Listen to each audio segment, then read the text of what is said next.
साला एक मच्छर आदमी को हिजड़ा बना देता है, हा नाना पाटेकर यांचा प्रसिद्ध डायलॉग. त्याच धर्तीवर आता साला एक भोंदू बाबा सरकार गिरा सकता है असं म्हणण्याची वेळ आता येते की काय. सध्या महाराष्ट्राच्या राजकारणामध्ये एकच नाव गाजतंय, नाशिकचा लिंग पिसाट भोंदू बाबा अशोक खरात. सगळीच्या सगळी माध्यमं या खरातनं व्यापून टाकलेली आहेत. रोज नवे खुलासे आणि तितक्याच धक्कादायक बातम्या. या खरातनं केलेलं कांड तर महाभयानकच आहे मित्रांनो, पण त्याचा संबंध बड्या बड्या राजकीय नेत्यांशी असल्याच्या चर्चेमुळे हे प्रकरण राजकारणाची खळबळ उडवून गेलेलं आहे. अनेकांना बड्या बड्या नेत्यांना या खरात प्रकरणाचा आता धसका आहे. उपमुख्यमंत्री एकनाथ शिंदे, मुख्यमंत्री देवेंद्र फडणवीस, एवढंच काय, अगदी केंद्रीय गृहमंत्री अमित शहा यांच्यासोबत सुद्धा या खरातचे फोटो आहेत. महिला आयोगाच्या अध्यक्ष रुपाली चाकणकर यांना राजीनामा द्यावा लागला. एकनाथ शिंदे गटाचे आमदार दीपक केसरकर हे या प्रकरणात सर्वाधिक टार्गेटवर आलेले आहेत. या केसकर यांनी तर म्हटलं 39 आमदार या खरातला भेटलेले आहेत, मग माझंच एकट्याचं नाव का घेता, मी सगळ्यांचाच भांडाफोड करीन. म्हणजे अनेक आमदार मंत्री या प्रकरणामध्ये आहेत आणि त्यांचं काही रहस्य सुद्धा या केसकरांच्याकडे आहे असा याचा सरळ सरळ अर्थ होतो.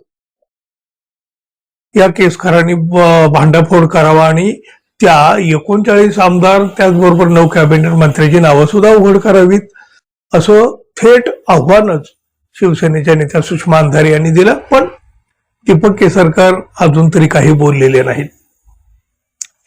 अशोक खरातच्या प्रकरणामध्ये महाराष्ट्रातले 30 आमदार आणि कॅबिनेट मंत्र्यांच्या नावाची चर्चा आहे. 9 कॅबिनेट मंत्री. कॅप्टन अशोक प्रकरणामध्ये, या खरातच्या प्रकरणामध्ये सरकार पडू शकतं असं मोठं विधान आता राष्ट्रवादीचे शरद पवार गटाचे आमदार एकनाथ खडसे यांनी केलेलं आहे.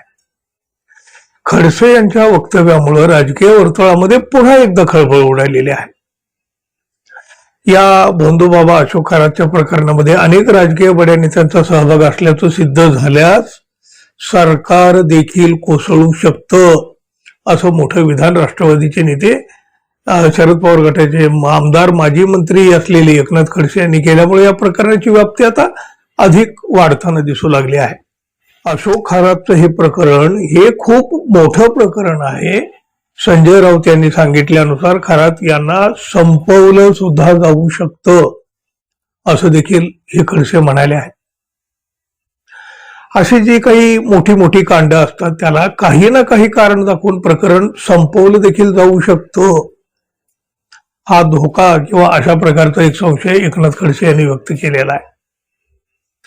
या प्रकरणामध्ये ज्या 30 पेक्षा जास्त आमदार त्याचबरोबर 9 कॅबिनेट मंत्र्यांच्या नावाची चर्चा आहे, त्यांचा प्रत्यक्ष सहभाग या खरात प्रकरणामध्ये सिद्ध जर झाला तर राज्याच्या राजकारणात मोठा भूकंप होऊ शकतो असा दावा सुद्धा या खडसे यांनी केला आहे. खरोखर राजकारणातली अशी मोठी परिस्थिती निर्माण जर झाली तर सरकार देखील कोसळू शकतं, बदलू शकतं असा अंदाज सुद्धा एकनाथ खडसे यांनी व्यक्त केलेला आहे. परंतु सरकारच जर या प्रकरणामध्ये अडचणीत येणार असेल तर या चर्चेत असलेल्या आमदारांची आणि मंत्र्यांची नावं समोर येऊ दिली जातील काय? खरात प्रकरणाचा तपास या मंत्र्यांपर्यंत, आमदारापर्यंत जाऊ दिला जाईल काय? आणि मग या मंत्र्यांना वाचवण्यासाठी खरातलं सुद्धा सॉफ्ट कॉर्नर मिळेल काय? तुम्हाला काय वाटतं मित्रांनो, जरूर सांगा. धन्यवाद. पुन्हा भेटू. नमस्कार.